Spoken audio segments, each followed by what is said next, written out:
Mic check. 1, 2, 3, 4, 5, 6, 7, 8, 9, 10. Is that what we need?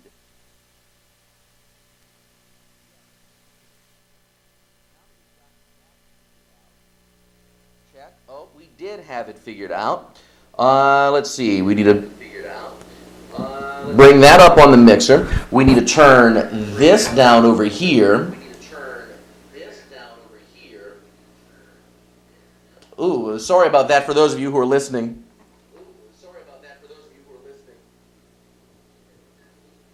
Okay. 1, 2, 3, 4, 5, 6. 1, 2. Mic check. 1, 2. Check the phone.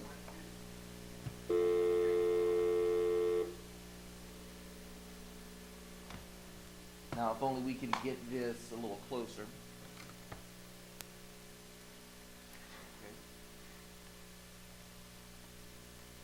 That's about as far as we're going to get.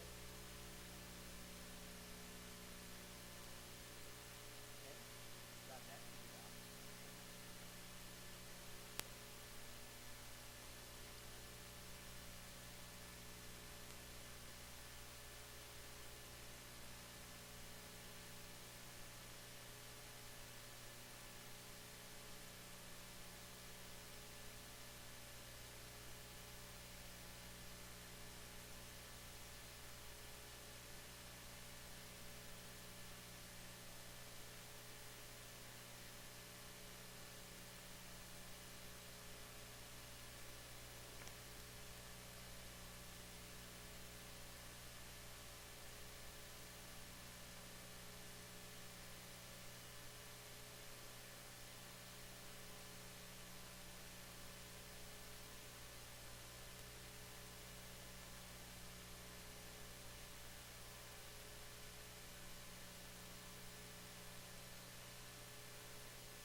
One, two.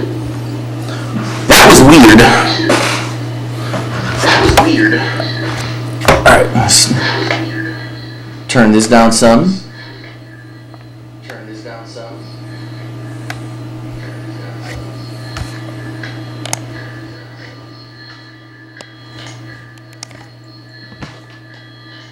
Turn you off completely now.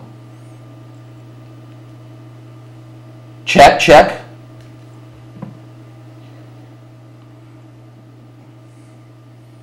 Why are we getting that little bit of fuzz? I don't know. Whatever the case is, we finally have audio now. This is weird. We've been... Try this one more time. Check.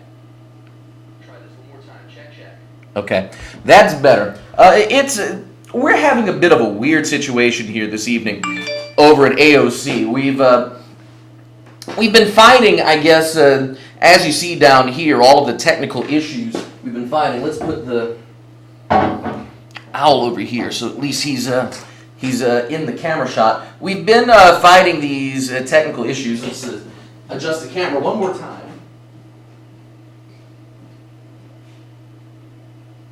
There we go. That's better.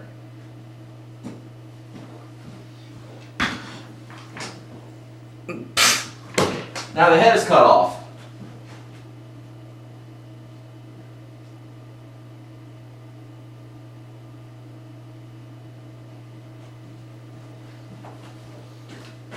we still have a microphone? Okay, we got a microphone. Now, there we go. Now we have ourselves in shot. So now that we have this working, we can go ahead and put up that we are live from the AOC studios, deep in the heart of downtown Lafayette, Louisiana. Whew. It's fun. It's excitement. It's technical difficulties out the wazoo.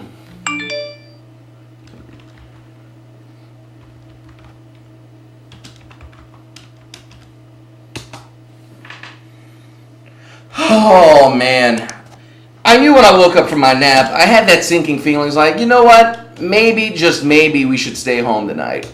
Maybe, just maybe, we should call it a wash. After all, we've not been on the air for the last 2 weeks. Maybe we could have taken another night off. But I said, you know, it's been a while. We need to come in. We need to do the show, and we need to get back on the air. And I do not.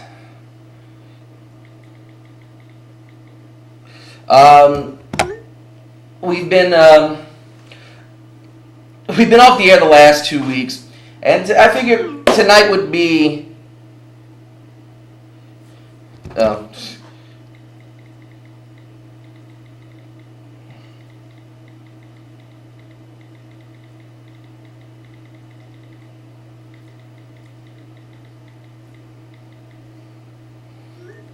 But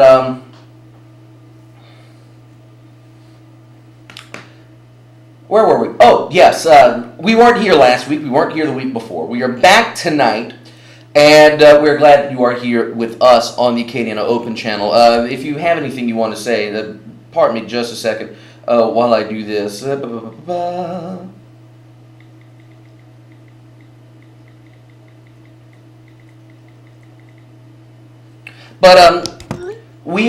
we're back tonight. This is the first time we've been here in 2 weeks. I'm Ian Ozan. This is 124 East Main. Thank you for watching tonight. Glad you are here with us. As you see the phone number right here, 366-8951.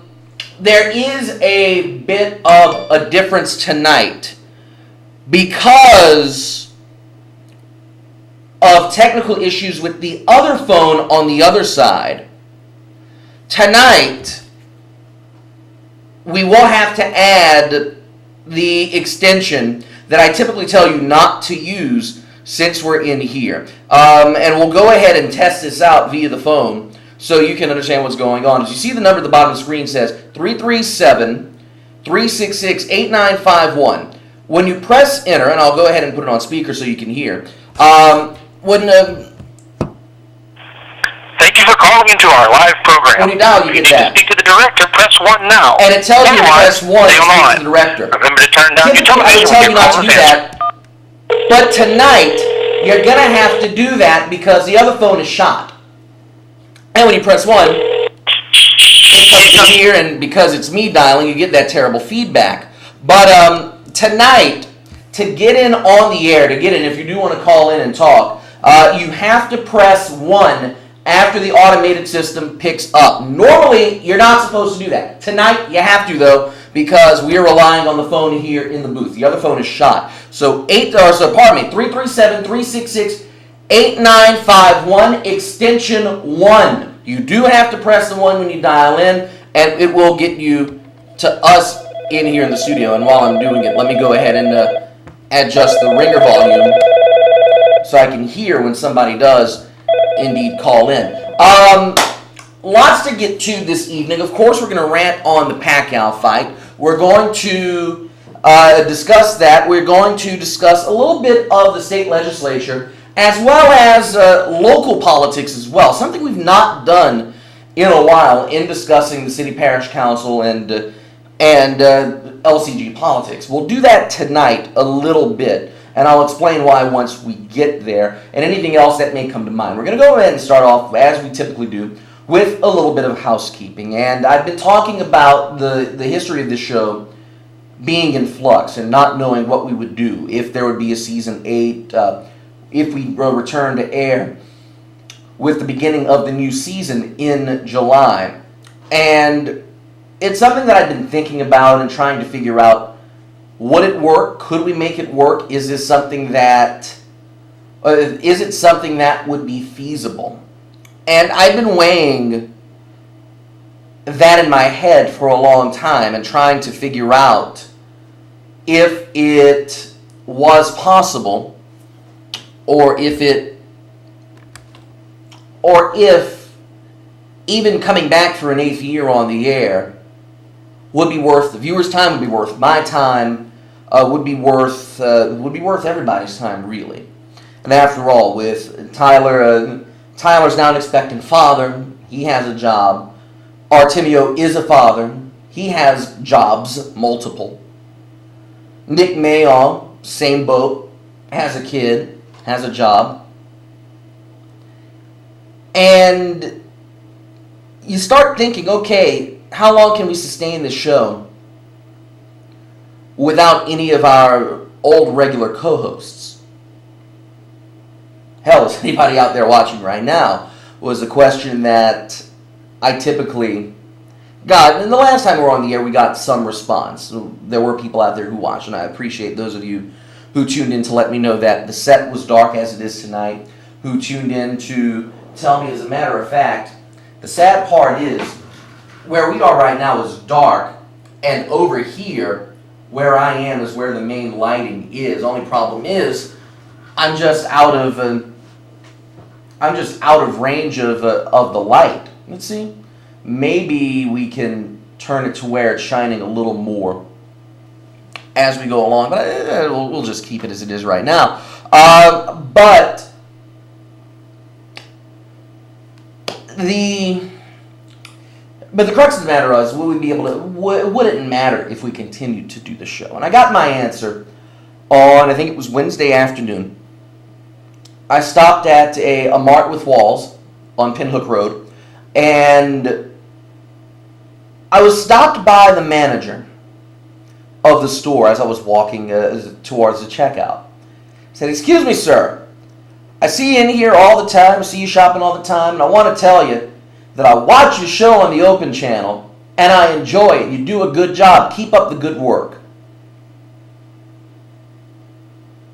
That was the least expected thing that was maybe the least expected thing ever. Or at least the thing I least expected to hear while walking through the aisles of Walmart. Having the store manager come up to you and say he watches your show on the Open Channel and that he enjoys it. We talked for a little bit, come to find out that he knows my dad, he knows my uncle. And we talked for a little bit, and he said, "Man, I appreciate what you do on your talk show. Keep up the good work. I'll be watching this weekend." And that meant a lot, and it's rare that people will come up and will say they watched the show, or at least strangers will come up and say they watched the show. So to Mr. Reggie Guillory, thank you. I appreciate you watching 124 East Main, and thank you for saying hello and saying that and telling me you watched the show. That it meant the world to me. And you know, sometimes it's that one encouraging word that can be the spark of something, that can be the driving force behind something else, can make somebody decide whether or not to go forward with a plan, make someone figure out if they want to continue with something they're doing. And it is on that note that I'm happy to say that I have made the decision to continue 124 East Main into season number 8, into year number 8, volume 8, which will begin the third Monday of June. I forget which Monday that is, but it's the Monday that's closest, to the 16th. That is the Monday, the first Monday at or after the 16th is where we begin our year here on 124 East Main after the first show done June 16th of 2008. The other thing I decided is with 124 East Main returning, we will not be returning to Saturday night. And I know back when I was in college and when I had no other responsibilities, when Nick, when Tyler, when Artemio had no other responsibilities and we were doing the show, that Saturday nights were the perfect venue for us. That We could come in at will. We could do the show. We had nothing else to worry about. We had, as I mentioned earlier, we had no jobs. They had no kids, no significant others to worry about, and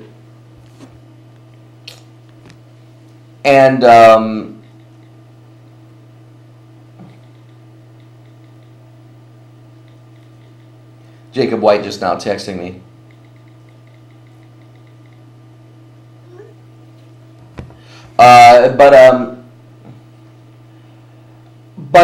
But back then we had no responsibilities. We had nothing to worry about. Matter of fact, we always joked that after the show we always would go. We'd go to a chicken place that would raise Cain, or to a place famous for its owls, or things like that. But pardon me for just a second. Jacob White! Hey, what up, brother? Not much. Now, I'm glad you called, because I need to ask you, will Off the Wall be on the air tomorrow? Yes, we will be on the air. We're having a Mother's Day show. So y'all doing it? So will your mom and Paul's mom be taking the show over again? I'm sorry. What about taking the show over again? Say it one more time. Will yours and Paul's mom be taking over the show? Paul's mom will be there. Mine probably won't. She can't come in, but I think she's going to call in, and I think we may have my Dr. Fu's mother calling in as well. So you'll want to stay tuned for that. I will definitely be tuning in for that. That is tomorrow after 5 o'clock, right? That's right, 5 o'clock. I'm glad you called in, because I need to air some grievances with you. By the way, thank you for leaving the alarm off for me when I got in tonight. That's it. Yeah, no worries. The main phone is broken. Oh, okay. You plugged it in and it's plugged into the wall. It's plugged into the phone, or the cable, I should say, is plugged into the wall of the phone, and it's blank. I don't know if there's an issue with the phone or not. I'm using the director's booth phone this evening, so we're squared away. But there's something wrong with the phone. Okay, good to know. Thanks for telling me, because we're going to need it tomorrow. I don't know what that could be. That's a software program. Yeah, well, the phone in here is working perfectly fine. So, speaking of stuff with the show, I just made the announcement. We are returning for an 8th volume next year. Hey, good. Okay. It will not be on a Saturday, though. Oh, so what are you thinking? Maybe, and I was about to say this before you called. Of course, the Talkmeisters is ending its run on its 20th anniversary next month. That's right, dude. Tuesday night? I am formally announcing my candidacy for Tuesday nights at 9 o'clock.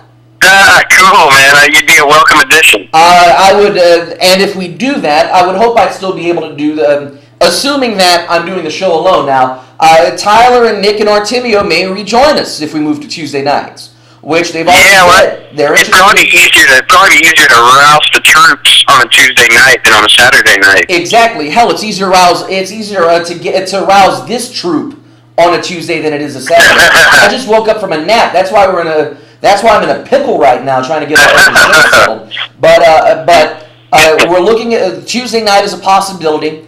Even Monday night, on the odd chance, but I don't want to compete with Monday Night Football again. But yeah, true that. But I'm hoping that whatever night we move to, I can still use the big room and keep this ambience. Because the one thing about doing the Saturday show I've enjoyed is doing it in this room. And even though the lighting is terrible, and that's my fault. Matter of fact, like I said earlier, if I would have tilted one light a little bit more, my lighting would be better tonight.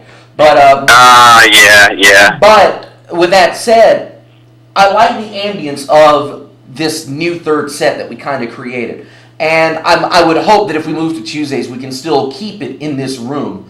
Oh yeah, that shouldn't be a problem. I mean, we'd have to check with Will and the schedule and stuff, but I don't see why you couldn't. Yeah, and that reminds me, for those of you who are members of AOC, if you are thinking about doing a show, get your paperwork in. I believe that is due Friday. The AOC draft is it this Saturday?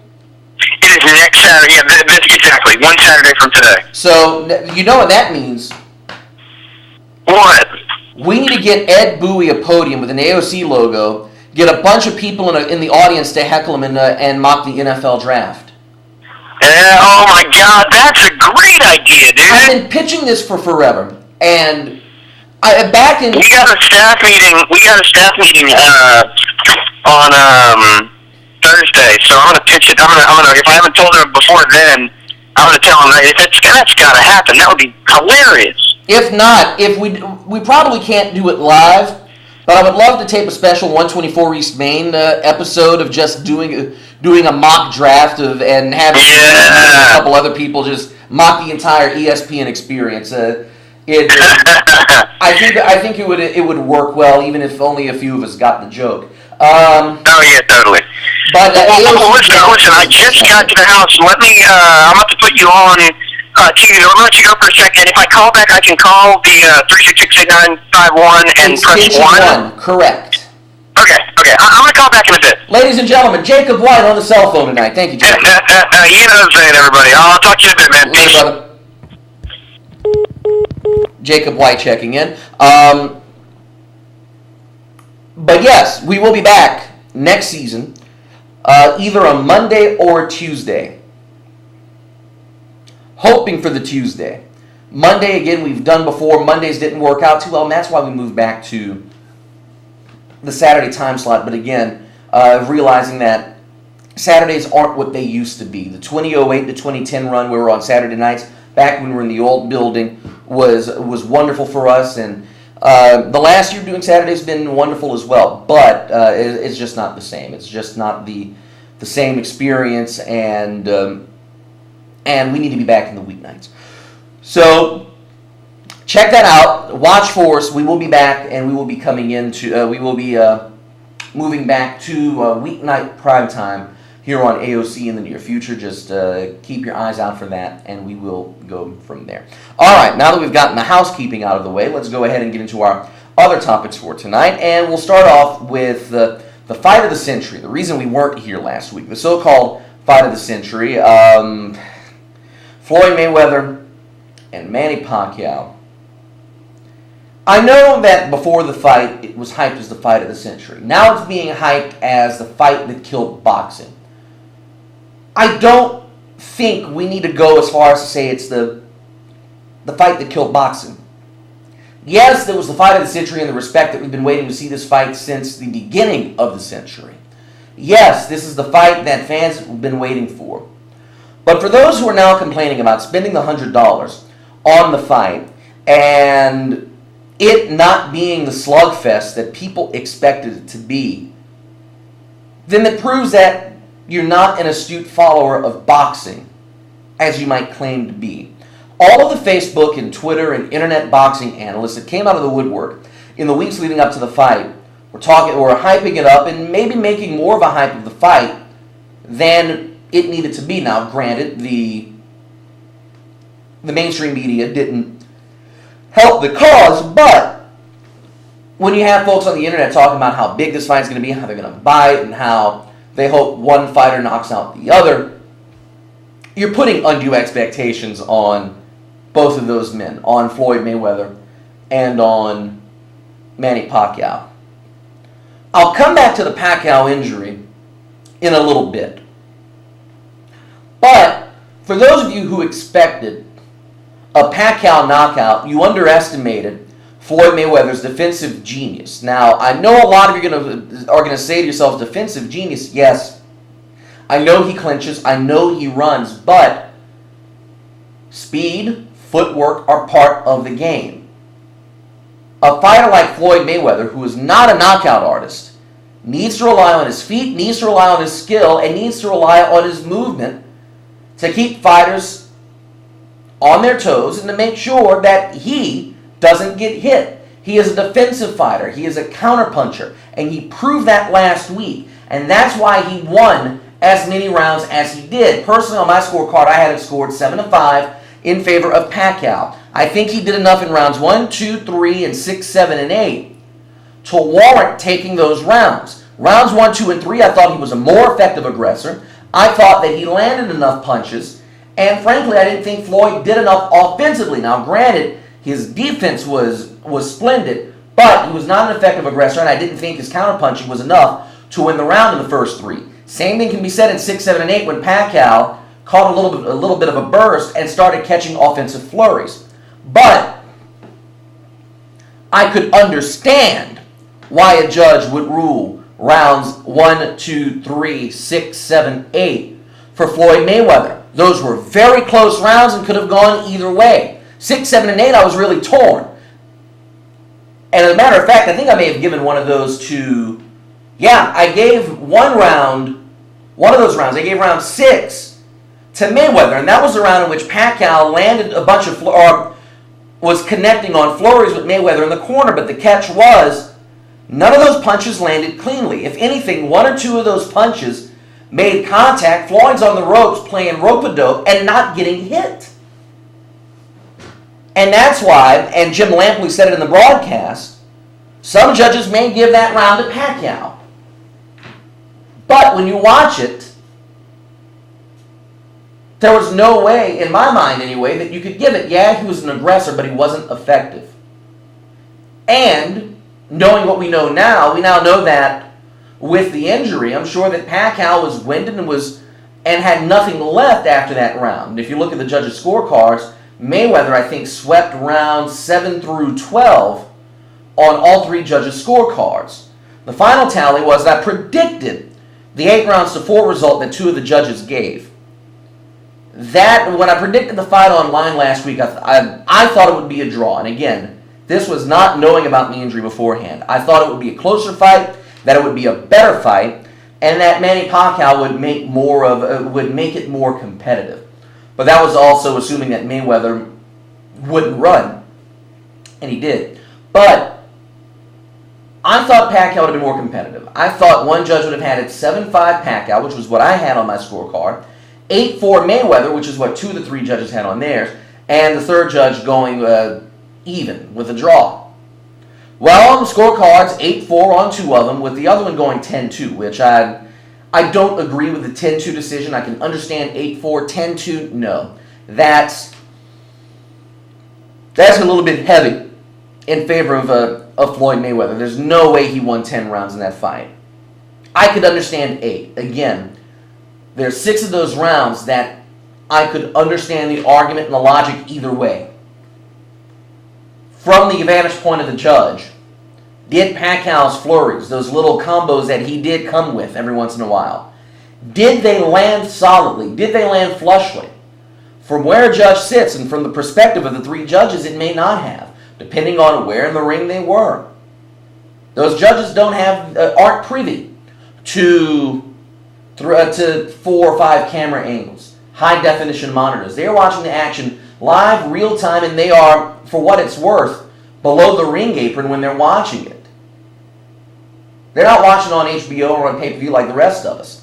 So again, 8-4, I get. I understand that. 10-2, not so much. But with that said, Mayweather won the fight. His defense won the fight. He's now 49-0. Still not the greatest ever as far as I'm concerned. He still has a long way to go, and frankly, until he fought Pacquiao, he really hadn't fought much of anybody, except for Canelo Alvarez, who's fighting right now on HBO as we speak. He fought Canelo Alvarez, and if I remember right, he floored Alvarez once or twice in that fight, and even then, Alvarez came within of a round or 2 of winning that fight. But, I digress, Mayweather's not fought much of anybody worth anything over the course of the last, 3 to 4 years. He fought Pacquiao. We thought that would be a true opponent, but Manny Pacquiao with the shoulder injury isn't much either. Mayweather did what he wanted to do. He got an old Manny Pacquiao, an injured Manny Pacquiao, beat him in a 12-round decision, and now can go around boasting that he's the best ever. He's the best pound-for-pound fighter in the world. Very well may be the best pound-for-pound fighter in the world. I'm not going to discount that. Easily the best defensive fighter in the world today. I will definitely give him that. But someone with all of his shortcomings, someone with his personal failings, he's certainly not the role model that boxing needs or the role model that boxing wants. And he's certainly not the fighter to bring boxing into a 21st century renaissance. For those of you saying that the fight killed boxing, it didn't. If anything, it may have driven away fans, and in fact, it did. It also drove fans to the courtroom. 2 $5 million class action lawsuits right now filed against Manny Pacquiao for not disclosing the injury, and lots of folks are $100. I lost my train of thought. They're $100. They're out $100 after buying a fight that didn't live up to the hype. The problem with boxing isn't that fighters are charging an exorbitant amount for pay-per-views. It's not that you have to buy a $100 pay-per-view to watch two world-class fighters. The problem with boxing, the reason why no one follows it anymore, is what Al Bernstein said during the broadcast. It's not on pay TV anymore. It's not on basic cable anymore. Yeah, you got Friday night fights on ESPN, but watching last night was a bunch of nobodies. Top Rank had a broadcast on True TV last night using the HBO and Top Rank production crew. Pretty decent fights. NBC is now getting into the action with boxing cards once every so often on the main network. But until world-class championship boxing, until you see a heavyweight title fight, or middleweight title fight, or big-name superstar fight 12 rounds on network or on basic cable, boxing will continue to have the problem that it has right now of attracting fans and attracting new people to watching the sport. That's why mixed martial arts is doing so well for itself right now. Between the Ultimate Fighter competition, reality show on Spike TV, between the Fight Night cards on Fox Sports and Fox Sports 1, the occasional Fight Night card on Spike back when Spike still had a part of the UFC television contract. And of course mixed in with the pay-per-views that happen every so often but are more reasonably priced than a boxing pay-per-view has been lately. The UFC has been able to cultivate and develop stars and develop champions and develop an interest in them by getting the casual fan or people who aren't familiar with the sport of mixed martial arts to watch and to care and to follow these guys from the beginning. Boxing doesn't do that anymore. Unless you're flipping through ESPN on a Friday night, and even then during football season, it's difficult to find it. It's difficult to find boxing on Friday nights. But until boxing promoters start encouraging and welcoming networks to broadcast their fights, we'll continue to have this problem. And the other part with this is, and people are wondering, well, how are they going to make their money if it's not on pay-per-view? Well, you sell advertising. You do what the Super Bowl does, what the NBA does, what baseball does. You've got a minute between rounds to sell commercials. Whether it's one 60-second spot, whether it's 2 30s or 4 15s. Advertisers, if it's the right fight, would want to spend money to advertise their products during that fight. There's a lot of money to be made on network if a major championship fight were brought to an ABC, an NBC, or a CBS. HBO has a good working relationship with Time Warner. They can afford to put a fight on, say, a TNT or True TV. Time Warner even has a working deal with CBS for coverage of the NCAA tournament. I'm sure they could work out a one-time deal to get an HBO fighter on CBS. Showtime and CBS are owned by Viacom. I'm sure Floyd Mayweather or another Showtime fighter, including the new WBC heavyweight champion of the world, whose name I'm blanking on right now, a kid from New York, I believe, just won the belt a couple months ago. Anthony, it'll come to me later on. Get him some exposure. Until a couple weeks ago, looking up the Vladimir Klitschko fight and to figure out which championship he didn't hold, which one his brother Vitaly held. I didn't realize, A, that Vitaly had retired, B, vacated his title, and C, the title had been won by an American. There's an American heavyweight boxing champion for the first time since Chris Berg retired 10 years ago. And only now, no, I should say only now, but now people don't know about him. You go out on the street and you ask somebody, hey, did you know there's an American who's a heavyweight champion or holds a claim to the heavyweight title? I guarantee you, 9 out of 10 would say no, if not all of them. Boxing is in a precarious state right now, and that's because it doesn't know how to get itself exposure. Or I should say, they're too greedy. The promoters are too greedy to give itself the exposure the sport deserves. Until the sanctioning bodies either merge or disperse or otherwise give way to one undisputed champion per weight class, much like UFC has, boxing will continue to be in the rut. It is a game that is run by promoters. It is a game that is run by Showtime and HBO. And it is a sport that is run by people who are hungry for money. Floyd Mayweather is enemy number one when it comes to that. Don King, who used to be enemy number one, is still up there because he's still around and he's still promoting. But the fact of the matter is, boxing is a sport that needs regulation. It is a sport that needs to be brought in under one umbrella and needs to be brought back to the forefront in America. Maybe it won't be a heavyweight who brings boxing back to the forefront in the United States. Maybe it'll be someone in a lighter weight class. But America needs a fighter that they can rally around. Problem is, that fighter's nowhere to be found right now. 366-8951 is the phone number, extension 1 if you're going to dial in and you're going to call in. Again, this is 124 East Main. We are here. We will be here, let's see. Tonight's the 9th. So let's pull up the calendar because I know we are going to be out at least one more time this month. Let's see. Today is the 9th. We are here next week. We'll be here the week after, I believe, what's the 23rd?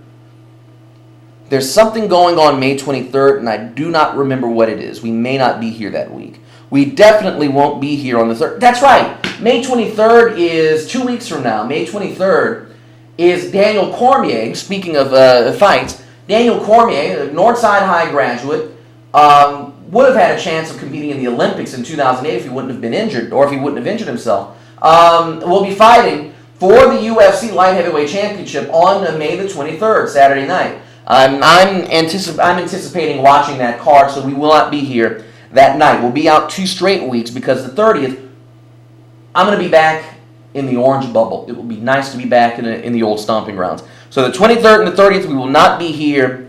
June 6th and 13th, we will be on the air. June 20th, we will kick off Volume 8 of 124 East Main. We'll do the 20th. We'll do the 27th.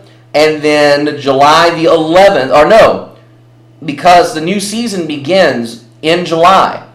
So we will be back sometime after July 4th. Whatever that date is, whether it's the 6th, the 7th, or the 11th, depending on what night we get on 124 East Main, this will be the 7th Hangover Special will be done. It'll be the 8th annual Hangover Special will be done that week after the 4th of July. And, of course, Tyler and Artemio and Nick hopefully will be here for that. So, in closing, we're here next week. We're off 2 weeks after that. Then we are back for 4 straight weeks in the month of June. We'll be here every Saturday night through June right now. I don't know of anything popping up yet, but that may change. And then July, we will start our brand new season. AOC will start a brand new season. We will jump into Volume 8 fully once we make the transition over to our new night, whenever that is. We've got 15 minutes left in the show. 366-8951 is the phone number. Let's get to the state legislature, shall we? It's amazing that certain folks in our state legislature think that it is bad policy to expand Medicaid in the state of Louisiana when people in this state need health care. It is a shame that certain people in our legislature think that it is bad policy to allow the state's own citizens, the state's own residents, to offer laws and constitutional amendments via popular referendum. It is a shame when certain people in the state legislature think that a domestic violence bill needs to be shot down or amended because one of the penalty provisions in that bill would be to take away gun rights for someone who is found guilty of domestic violence. It's bad form when the state legislature is more concerned about trivial matters, about resolutions that do nothing, resolutions directing the federal Congress to amend the federal Constitution, to limit the size of government, when the state government, when the state legislature refuses to take care of its own people and abdicates, well, no, that's not the right word. And when they're derelict, there we go, in its own duties, when the legislature is derelict in its own duties. This week has not been a very good week for the state legislature. Let's just call it what it is. The state legislature,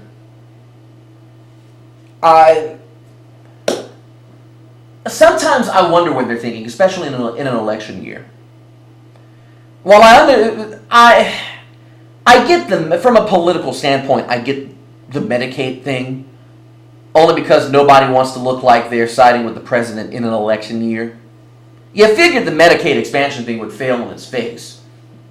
So with that said, I will give the people who brought the legislation up, I will give them credit for trying. At least they tried. But other bills that should have been no-brainers, other bills that would have put more power in the hands of the people,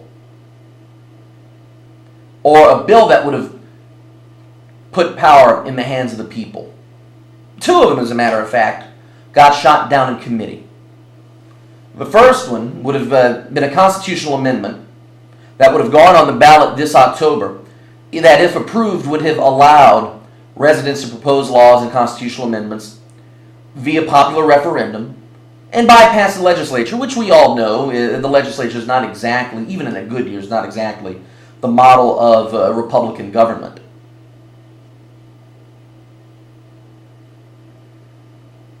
Instead of letting it go to the voters, committee shot it down. Another ballot item that would have gone before voters, well, it would have gone before voters next November, would have been the complete legalization of marijuana. Now, regardless of what you think of recreational use of weed, a representative put a bill out to give people an opportunity to vote on it. And knowing full well that probably would fail, Dalton Honore still put it out there, and he's the one who withdrew the bill, knowing that it was going to get shot down based on the reaction he got. But the fact that the bill wouldn't have passed, again, we know better than you, makes me wonder. Who are our state legislators looking out for? Are they looking out for themselves? Are they looking out for the lobbyists? Are they looking out for... Who are they looking out for? Because it apparently is not us. Granted, there are a few people who do care, and a few people that are a few legislators that are attempting to make life a little bit better. Senator Fred Mills, good job on your part, especially with medicinal marijuana. And for those of you who are wondering what that bill is, in case you missed the details, you would not be able to smoke it. It would be refined. It would be refined forms. The state would control the crop. It seems like the legislation is set up to where even those who normally wouldn't want to side with this bill, it makes it palatable for them to sign off on it or even vote on it. It got out of the Senate, which amazes me. Let's just see. Let's see what it does when it gets to the House? That's the million-dollar question. What will it do when it gets to the House? Apparently there's another bill that the Sierra Club Delta chapter is pushing right now. This one's coming back to the legislature. It's on the agenda for the House Committee on Natural Resources on May 13th. According to what I have, and again, I've not read the bill. If this is incorrect, someone can correct me. Folks who are against the bill say that industry won't have to disclose environmental audits if this bill is passed. It's House Bill 597. Stuart Bishop is on that committee. I highly doubt Stuart Bishop is watching, but if he is, I would love to hear his take on the bill as well. But going back to where we were, I digress. This week has not been a banner week for the state legislature, if for nothing else, because the legislature shot down bills that, again, would have put a little bit of power into the hands of average Louisianians. It seems like they don't want to do that. Though with that said, I will give credit where credit is due. At least some folks in both House and Senate committees realized, hey, we need to maybe adding a few extra cents to the cigarette tax might help us, A, get healthier, B, put some money into the roads funds. Let me not get on the budget. Let me just jump off that topic. Speaking of smoking, Lafayette City Parish Council, good job. Looks like we're one step closer to having smoke-free bars. And I say this on a personal note as someone who, on occasion for work, has to go to bars for events, for concerts and things like that. That I would like to enjoy going to those events. I would like to enjoy going to a bar where a concert may be going on and not have to deal with smoke. Now, to give credit where credit's due, there are some places in Lafayette that have already gotten rid of smoking. But there are other places, and I shall not name them by name, they know who they are, that I will go to because I have to go to a concert for work, or on a Monday night I'll go play trivia, that I would prefer if there were smoke-free environments. Having the stench on your clothes is one thing, but from a health standpoint, when you have to walk out because your eyes burn, because you can't breathe, because the smell is nauseating, and then when you wake up the next morning and you're still trying to breathe clearly, but you can't. It's not a matter of discriminating against people. And I know that some people say, oh, they're discriminating against smokers. Why don't they put a tax on liquor? There actually is one. Why don't they put a tax on insert other vice, on fast food? Fast food's unhealthy, but at the same time, when you're eating fast food, you are only harming yourself when you put those items. For that matter, if we're going to do that, why not put a tax on every other food we eat down here in Louisiana that's going to clog your arteries? But I digress. It's one thing to smoke in your own home. It's one thing to smoke in the privacy of your car. It's one thing to smoke when no one is around you. But when you're in public, when you're in a venue with other people, whether they smoke or don't smoke, you're putting them at risk of huffing those carcinogens. Your rights end where mine begin, and that's the catch here. And that is a thing that a lot of people, it seems, don't understand. If you gotta smoke, you can go outside. You can always walk back into the venue. Look at businesses like Corner Bar, Artmosphere, and other places where they've turned the inside into a smoke-free facility. They're doing pretty damn good for themselves.